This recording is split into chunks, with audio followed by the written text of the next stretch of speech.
হ্যাঁ, দেখতে পাচ্ছি। Could you speak in English before? তুমি কি পূর্বে ইংরেজিতে কথা বলতে পারতে?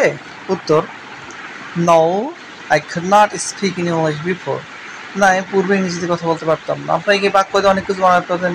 তুমি কি আগে রান্না করতে পারতে, তুমি কি সাঁতার কাটতে পারতে, শুধু ভাব পরিবর্তন করবেন। তারপর may I have a seat please, দয়া করে আমি কি একটা সিট পেতে পারি? ইয়েস অফ কোর্স, হ্যাঁ অবশ্যই।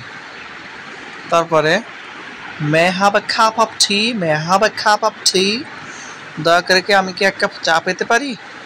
Yes of course you may have, হ্যাঁ অবশ্যই তুমি পেতে পারো। তারপরে মে আই কাম ইন, আমি কি ভিতরে আসতে পারি? Yes of course, why not, হ্যাঁ অবশ্যই, কেন নয়। তারপরে when do I have to come again, আমাকে পুনরায় কখন আসতে হবে? উত্তর, you have to come again tomorrow. এইভাবে প্রশ্ন উত্তর করতে হবে। শুধু প্রশ্নগুলো শুধু এইটা, এর সাথে আরও কিছু প্রশ্ন বানানোর চেষ্টা করতে হবে। আমি একটা দিছি, এর থেকে আরও 5টা বের করার চেষ্টা করতে হবে, তাহলেই দেখবেন যে ইংরেজি কথা বলা সহজ হয়ে যাবে।